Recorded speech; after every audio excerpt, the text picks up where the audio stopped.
Hello, parents and students. This is Pastor Sam. We are going to have some Sunday school time. We haven't really been able to gather for class, and I still want you to be hearing about Jesus and about the great things that he does. So, we're going to have a little Sunday school video today. Now, for you parents, there are going to be, I'm going to try to talk at a couple different levels. I'm going to try to do some things for the very young. I'm going to try to do some things for kind of the lower elementary and then upper elementary too. So you know your child best. You can decide what things to focus on in the lesson. And then way at the end of the video, I'm also going to give some talking points for you to have conversation with your students. And these are just suggestions, so you can do whichever of them that you feel comfortable discussing and also that you think your student will be interested in. So I'll throw them out and I'll give you kind of some of my thoughts on them, and then you can use them or not, right? This is all kind of, I'm throwing it all up there and you just grab what you think you're going to need. Today's lesson is Jesus raising Lazarus from the dead. Now, this is kind of a long lesson. I do want to read the story to you. And what we're going to be focusing on, especially for the younger students, is the emotion in the story.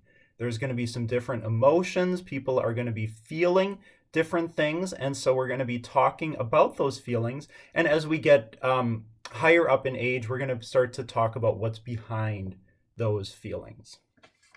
Now, if you have a Bible around, so I'm not going to actually pause for things. I will ask questions and then give answers. If you would like to pause the video to discuss them, please do that. But I'm going to kind of carry on.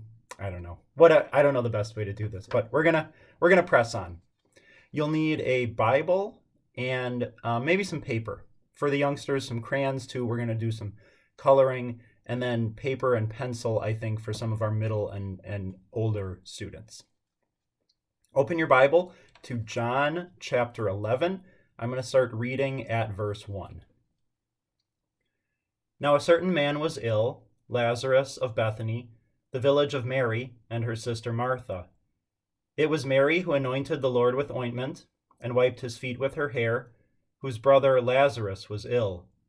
So the sisters sent to him, saying, Lord, he whom you love is ill. But when Jesus heard it, he said, This illness does not lead to death. It is for the glory of God, so that the Son of God may be glorified through it. Now Jesus loved Martha and her sister and Lazarus. So when he heard that Lazarus was ill, he stayed 2 days longer in the place where he was.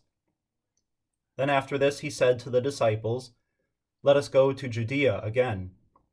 The disciples said to him, Rabbi, the Jews were just now seeking to stone you, and are you going there again? Jesus answered, Are there not 12 hours in the day? If anyone walks in the day, he does not stumble, because he sees the light of this world. But if anyone walks in the night, he stumbles, because the light is not in him. After saying these things, he said to them, Our friend Lazarus has fallen asleep, but I go to awaken him. The disciples said to him, Lord, if he has fallen asleep, he will recover. Now Jesus had spoken of his death, but they thought that he meant taking rest in sleep. So Jesus told them plainly, Lazarus has died.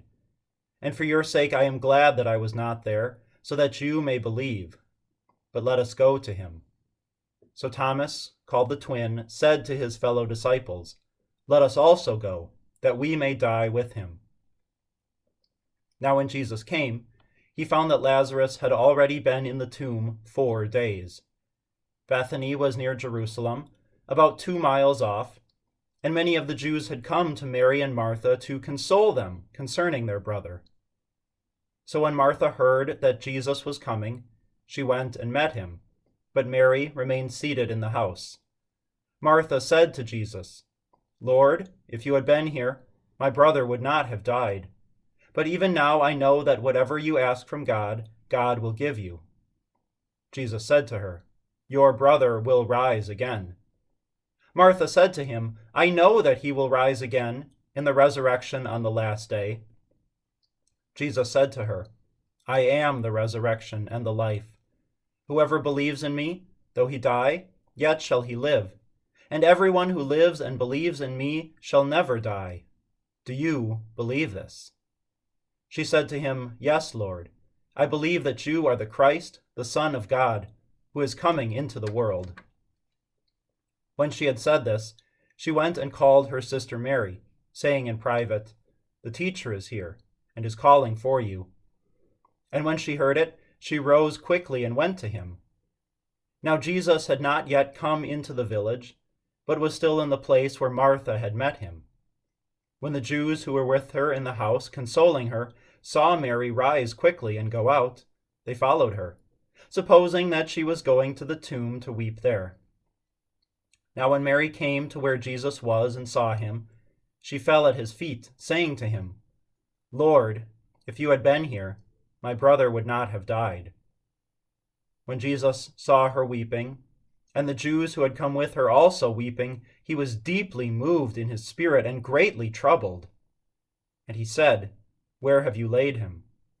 They said to him, "Lord, come and see." Jesus wept. So the Jews said, "See how he loved him." But some of them said, "Could not he who opened the eyes of the blind man also have kept this man from dying?" Then Jesus, deeply moved again, came to the tomb. It was a cave, and a stone lay against it. Jesus said, "Take away the stone." Martha, the sister of the dead man, said to him, "Lord, by this time there will be an odor, for he has been dead 4 days." Jesus said to her, "Did I not tell you that if you believed, you would see the glory of God?" So they took away the stone. And Jesus lifted up his eyes and said, "Father, I thank you that you have heard me. I knew that you always hear me, but I said this on account of the people standing around, that they may believe that you sent me." When he had said these things, he cried out with a loud voice, "Lazarus, come out!" The man who had died came out, his hands and feet bound with linen strips, and his face covered with a cloth. Jesus said to them, "Unbind him and let him go."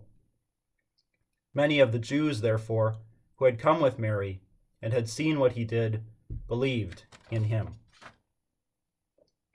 We heard the story of Jesus raising Lazarus from the dead. And now I want you to think about some of the emotions that were in the story. To do this, hopefully this works out. I've got a picture here of Lazarus coming out of the tomb. And I want you to look at some of the emotions that are on the people's faces. I'm going to be talking through a couple of them. Now, for our very, very young ones, what I want you to think about are the sadness that Jesus felt. It actually says that he cried. Jesus was sad, just like we're sad sometimes. And Jesus cried because he loved Lazarus so much, and he was sad that Lazarus was dead. And then towards the end of the story, I want you to think about Lazarus coming back and the people being very surprised to see him again. They didn't think that they were going to see him so soon, but they were very surprised to see him. For our very, very young ones, I want you to draw a sad face and to tell mom or dad why Jesus was sad. What made him sad in the story? And I also want you to draw a surprised face. And I want you to tell mom and dad why the people were surprised at the end of the story. Now, for some of my lower elementary friends, we're going to take a look at the picture again, and we're going to talk about some of the feelings that the people have. Now, some of them are going to be a little easier than others, but we're going to walk through them. So the first one I want you to look at is Jesus, and I'll maybe focus on him. Now, I think Jesus' face is probably the most difficult face that we have here. What does Jesus' face look like? I think he's got a very calm face. Let me see if I can get very, very close on Jesus' face. A very calm face, right? He's not happy in this scene. He's not sad. He's not surprised. He's very calm. I think he's calm because he knew what he was going to do, and he knew that Lazarus was going to come out. Jesus isn't surprised like some of the other people. He has almost no face at all. He's very calm and very focused. All right. Now, to be honest with you, I don't know which is Mary and which is Martha, so I'm just saying one of them is one, and that's what we're going to go with. So I want you to look at, first, the lady in the green here. I'm saying this is Martha. Now, that might be Mary, but I'm just saying this is Martha, okay? I want you to look at, I'm going to come over here. Look at the lady in green, Martha. What does Martha look like, and how do you know? Now, it's a little tricky. We can't see her face, but look at her hands. Her hands are kind of clasped together. And have you ever seen someone who's maybe, not when they're washing hands, but when they're very, either very worried that they might be kind of wringing their hands, we call this. They're very worried about something. I think Martha is still worried. She sees her brother here alive, Lazarus, but she's still worried. I think she is worried. Now, I also want to look at Mary in the red here, and I'm going to get kind of close so you can see Mary. Now, what do you think Mary is feeling right now? She's got her hands up on her face. Have you ever done that? Maybe on your birthday, when you get a really cool present and you're surprised, or when Grandma and Grandpa show up and you didn't know they were coming, you were surprised. Mary is surprised, I think, to see her brother again. Mary is surprised. Now, here is another tricky one.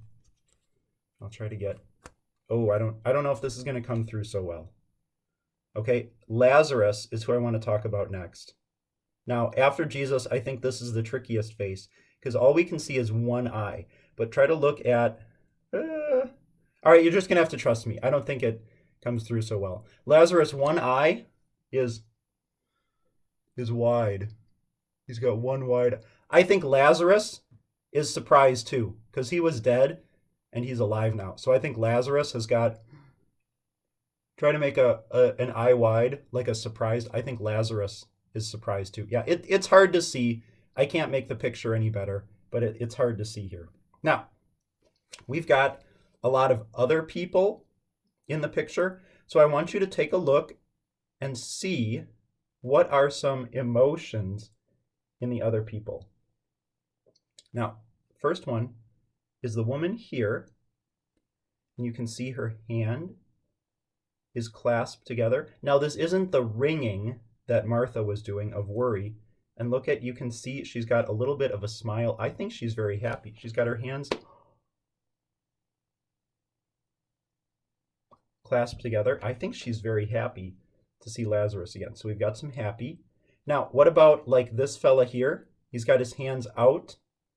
I think we've got some surprise. And like these fellas here, and we can't really see this fella here. I think they are surprised to see Lazarus again.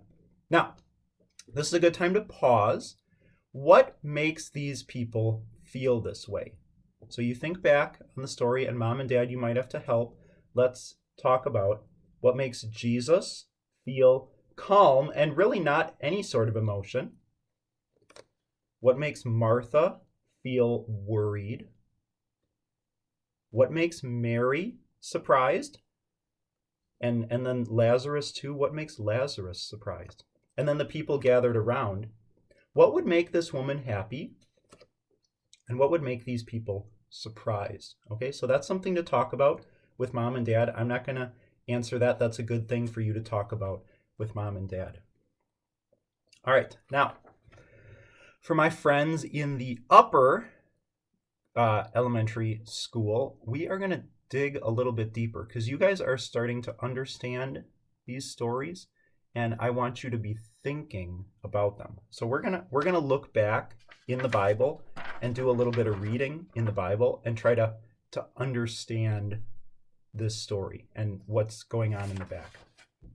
Okay, so I want you to think about Martha and Mary and Lazarus and Jesus. Those are our main characters. Now, Martha and Mary and Lazarus were all brothers and sisters. They were a family. And Jesus was not related to them. He was not part of their family, but he was like a very good friend to them. He was a very close friend to all three of those. Now, when Jesus comes to the village, he and Martha talk to one another. Martha, and I think Mary too, know something about Jesus, something special about Jesus. And we want to discover what is that special thing. Okay? Now, Jesus asks Martha a question, and he does this in verse 25. Okay, so we're going to go back in the Bible, John 11, 25, verse 25 and 26. Jesus is asking Martha a question. So you can follow along, okay, or you can listen, and I'm going to read it too. Jesus said to her, to Martha, I am the resurrection and the life. Whoever believes in me, though he die, yet shall he live. And everyone who lives and believes in me shall never die. And here's the question. Do you believe this? Jesus asks Martha the question. Do you believe me in Jesus? Do you believe in Jesus? And now Martha gives him an answer. How does Martha answer this question? She does give a yes or a no, and then she explains her answer. She says why she said yes or no. So I want you to look. It's right after Jesus' question. Does Martha give Jesus a yes or a no? And then why does she feel that way? In verse 27, Martha says, Yes, Lord, I believe that you are the Christ, the Son of God, who is coming into the world. Now, this is that special thing that Martha knows and that Martha just told us. And I think that Mary knows too. I think that both of them know it. Now, the story doesn't tell us that Mary knows it, but I think Mary does know it. The things that she does show us that she knows this special thing about Jesus. Martha called him the Son of God, the Son of God. And that's a very special thing about Jesus. That means that Jesus is powerful. Jesus is powerful. He can do things that you and I can't do. He has power to do things you and I can't do. These are called miracles. Miracles. When Jesus does things that you and I can't do. Now, Jesus is going to show us one of these miracles at the end of our story. He's going to do something that you and I can't do. Something that shows us that he is the Son of God. But we're not quite there yet. We've got something else to talk about first. Now, Jesus has been talking with Mary and Martha. They're kind of at the entrance to the village. So think about our town. They would be like out by the bridge, right? Out at the bridge across the Missouri River. And now, after that conversation, they're going to go to the tomb where Lazarus is buried. Okay? And Jesus says a prayer. Now, look in your Bibles again. We are in verse 41 and 42. Jesus says a prayer. He's talking now to God the Father. He's saying a prayer. So they took away the stone, and Jesus lifted up his eyes and said, Father, I thank you that you have heard me. I knew that you always hear me, but I said this on account of the people standing around, that they may believe that you sent me. Now, Jesus told us why he said that prayer. He told us why he said that prayer. It wasn't for Jesus. Jesus already knew that God the Father hears him. But listen to what he says. It's towards the end. I said this on account of the people standing around, that they may believe that you sent me. So Jesus prayed actually for all of the other people. Let's go back to my picture. Jesus said that prayer for all of these other people, even for Martha and Mary. He said the prayer for all of these people, that these people may believe in Jesus. He said that prayer so that all of these people would see what was happening and would believe, would know that Jesus is the Son of God. He said that prayer for all of them. Now, Jesus has told Martha what he's going to do, that Lazarus is going to rise again. And Martha has told Jesus that she believes in him. She believes that he is the Son of God. The Son of God means Jesus has power, power that we don't have. And he's going to do a miracle. Now, in verse 43, it's very, very short. So think about this story. We had a long story, a very long story, and now Jesus is going to do the miracle, and the miracle is just one verse. The actual miracle is just one little verse. So we've been talking about this whole big story, and now we're getting down to just the little miracle. In verse 43, when Jesus had said these things, he cried out with a loud voice, "Lazarus, come out." And that's it. Lazarus was raised from the dead. He came out from the tomb. Now look at him. He still had, when they would bury people back then, they would put linen cloths. Like think about if mom or dad have a tablecloth, or maybe grandma and grandpa have a tablecloth. That's kind of what we're talking about here. So Lazarus still has that cloth on. But did you notice how Jesus did his miracle? He does his miracles a couple different ways, and this one he used just his words. So Jesus' words even are powerful. When he does things with his hands, those are powerful too. He didn't use his hands this time, he just used his words.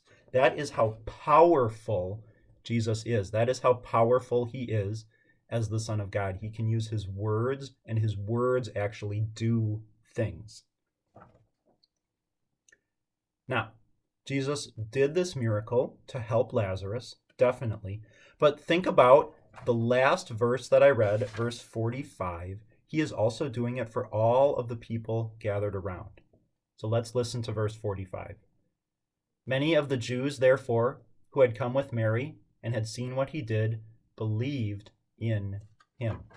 One of the most important things for Jesus is that people believe in him. So most of the time, the things that he says and the things that he does are so that people will know that he is the Christ and that people will believe in him. And he told us now in his story, he did this miracle to help Lazarus because he loved Lazarus, but he did it so that all of these people would believe in him. He did it for them, that they would believe in him. Now, I want you to think about, we've heard the story, we're going to think about today some of the things that are related to this story. And these are good things for you and mom or dad to talk about. These are good things. I'm going to give you some questions, and I'm not really going to answer them, okay? I want you to be thinking with mom and dad, okay? So here are some questions. I want you, what are some things that cause pain here on earth? Okay, and now mom and dad, you can stop the video and talk about it, and then I'm going to move on to the next question. So what are some things that cause pain here on earth? Okay, welcome back. Next question. How does Jesus give us temporary healing? Now, Jesus is ascended back into heaven, so he is not using his voice or his hands to heal anymore, but Jesus does work through his people. Here's an example. I am a teller of Jesus, right? That's my job, is to tell people about Jesus. So Jesus works through me. He uses my voice now to tell people about him. Okay, that's an example. Now, Jesus uses people today to heal, So I want you to think, who are some people who heal today, who make sick people better? Or if people get injured, who helps them to be healthy? Those are the people that Jesus uses. So how does Jesus give us healing today? What are some of those people? You can talk about that.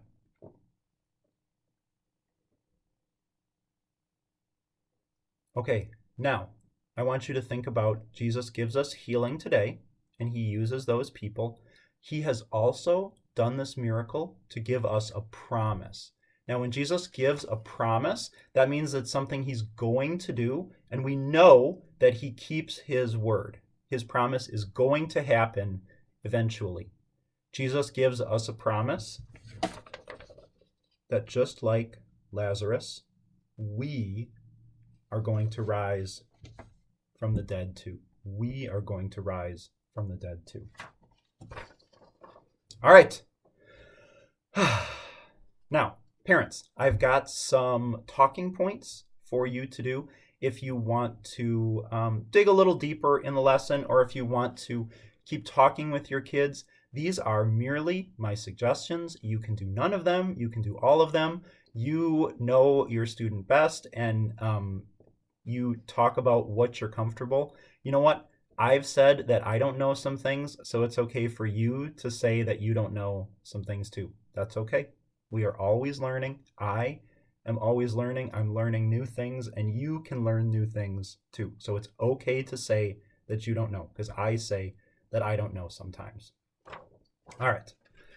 So one of the things that you can do with your student is to talk about death.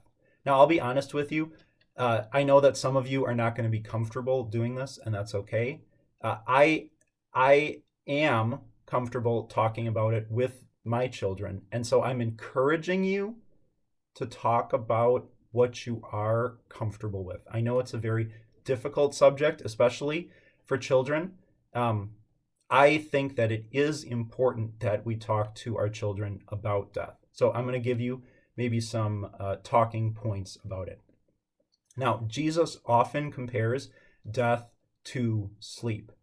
And I think that can be a helpful connection to make. Now, the worry is that, right, I don't want your child to be afraid of going to sleep. So that's kind of the worry. But I think that do the best you can, right? Jesus compares it to sleep. So here's kind of the connection that I would make, right? Think about when you're asleep, you don't really have a memory of lying in your bed and being asleep. You close your eyes, and maybe you have some dreams that you might remember or not. But the next thing you know, it's morning and you wake up. Okay, so we don't really know what's happening to us as we sleep, but we know that after we die, Jesus will raise us from the dead. And I think that's always the point to end on, that no matter what death is like, that Jesus will raise us from the dead. So I always end on that point.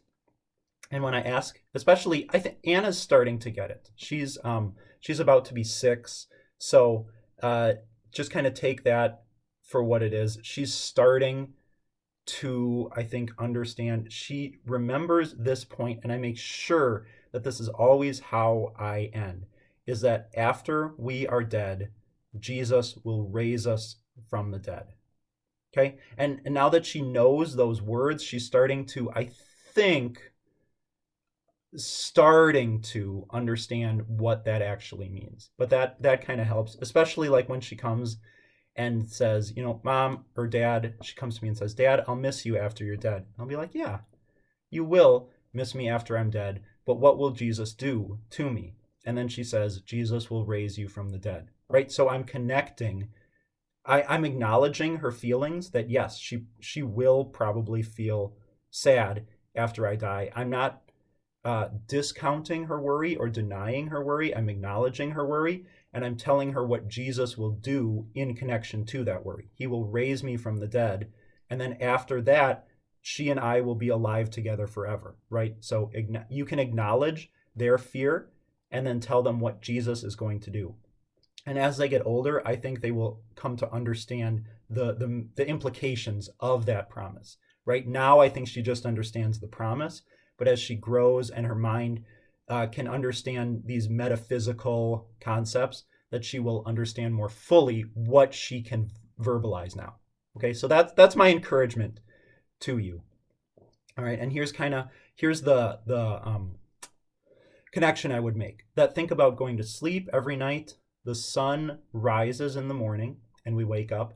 Now, death is somewhat like sleep. We die and we are sleeping, and that the Son of God rises in the morning, on the last morning, and he will raise us from the dead. I think that's the connection I would make. Okay, now with our upper elementary students, we kind of got into this, but I would encourage, here's another talking point, all of you parents to talk about physical healing. Talk about physical healing. Because the story we heard is about the physical raising of Lazarus. And so I think we can talk about some of that physical healing, especially now with everybody's worried about this sickness, right? And there's just, this is a very prescient story, a very good story to have right now. So I want you to talk about some ways that Jesus gives healing now. Our upper elementary students already did this, so maybe you skip that talking point if you have upper elementary. But for other students, here's kind of what we talked about, right? Jesus gives us doctors to treat our illnesses. He gives us nurses to take care of us. He gives us pharmacists to give us the right medicine. He gives us parents to heal our injuries. You fall down, you scrape your knee, come to mom and dad, they give you a bandage and a kiss, right? Jesus gives us physical healing now. So talk about some of those people that he uses. He works through his people. So talk about some of the people he uses to give us healing. And then you can talk about Easter. This is the third talking point that I would recommend, is to talk about Easter. Now, we are going to remember and celebrate Jesus' death and resurrection. We're going to have Good Friday and Easter coming up here pretty soon. And you can parallel what happened with Lazarus and what happened with Jesus. Now, Lazarus died, and Jesus used his voice to raise Lazarus from the dead. Jesus is also going to die. He's also going to be in the tomb. But now here's the difference, that Jesus commanded someone else to roll the stone away, and Jesus called out to this other person. But now Jesus is going to roll his own stone away, and he himself is going to rise from the dead. No one's going to call his name, but he is going to raise himself from the dead. So he does an even greater miracle on Easter when he raises himself from death. And that's his promise to us. I would end any discussion you have with that promise. Whenever I talk about death with my kids, I end on Jesus' promise. He will raise us from the dead. And that's the strongest promise. So I hope that this was helpful. I'm trying to just do a scatter approach. And so I know that hopefully I did hit your student where they are and give you some helpful things. If I missed altogether, let me know, because I do want this to be at least helpful to all of our students. But in trying to hit everyone, there's going to be things that I miss. So please give me feedback on ways that I can improve this, and we'll try again next time. God's blessings to you. I hope that I can see you soon.